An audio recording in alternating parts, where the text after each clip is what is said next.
Meanwhile, concerned government agencies will validate reports that relief goods being distributed for quake victims in Bohol have expired dates.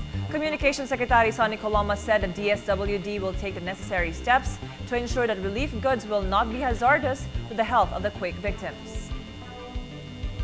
Ang ating pong Department of Social Welfare and Development ay sinisikap na tuparin ang mandato nito. Sila po ay concerned hindi lamang sa paghahatid ng relief goods, ngunit sa pagtiyak din sa kalusugan at kaligtasan ng mga kukuha nitong mga relief goods na ito. Kaya makatitiyak po tayo na kasama sa kanilang due diligence procedures yung pag-alam dyan sa bagay na yan. At kung meron silang natuklasan na ganyang pangyayari, tiyak po nagagawan po nila ng karampatang aksyon, agad na ititigil yan at sisiyasatin kung paano naganap ang bagay na yan. But first, we have to validate.